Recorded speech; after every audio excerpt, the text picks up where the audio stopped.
ఆవిడ ఆ రోజుల్లో రాయించుకునేవారు. ఒక అగ్రిమెంట్ రాసింది జెమినీ స్టూడియోస్ అధినేతకి వాసన్ గారికి.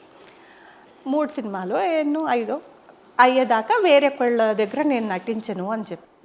బాలనాగమ్మ సినిమా అది అఖండ విజయం సంపాదించింది ఆ రోజుల్లో. ఈవిడ బాలనాగమ్మగా వేశారు. గోవిందరాజులు సుబ్బారావు గారు అనుకుంటా, మాయల ఫకీర్.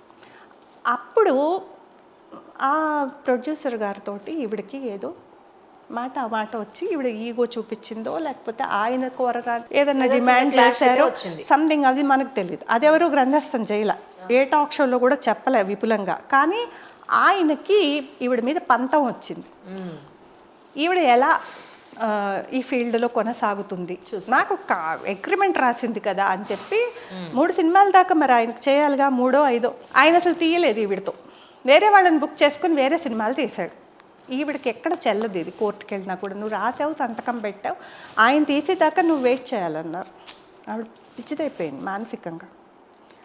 ఆవిడ అసలు ఎంత మందకొడిగా అన్నీ మర్చిపోయి అసలు ఏం తెలియకుండా, ఇప్పుడు కళని ఆపేస్తే ఒక కళాకారుణ్ణి నువ్వు నీ ఇష్టమైన పని నువ్వు చేయకూడదు అని అంటే, ఒక ఫ్లూట్ వాయించే అతన్ని ఆపలేం, ఒక పాట పాడే అతన్ని ఆపలేం. కానీ ఒక సినిమాలో నటించే అమ్మాయిని ఎవరు తీసుకోరు ఇంకా, ఎందుకంటే చట్టరీత్యా అది నేరం అని. ఏమైపోతుంది?